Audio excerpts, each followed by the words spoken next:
আসসালামু আলাইকুম গাইস, সবাই কেমন আছেন? সবাই ভালো আছেন? জুম্মাবার মানে ঈদের দিনের মতো আমাদের প্রবাসীদের জন্য।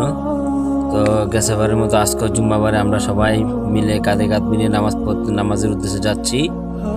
তো খুব আনন্দের সহিত আমরা যাচ্ছি। এই যে আমরা সবাই দলে দলে দল মিলিয়ে আমরা মসজিদের দিকে রওনা দিচ্ছি, আল্লাহর দিকে অগ্রসর হওয়ার জন্য যাচ্ছি আমরা। তো সপ্তাহে একটা দিন, জুম্মার দিন, আমাদের মনে হয় ঈদের দিনেই আমাদের প্রবাসীদের জন্য সপ্তাহে একটা দিন আসলে ঈদের দিনের মতো নেই, যে আমরা সবাই যাচ্ছি একে একে অপরের প্রতি হাসি খুশিভাবে যাচ্ছি আমরা।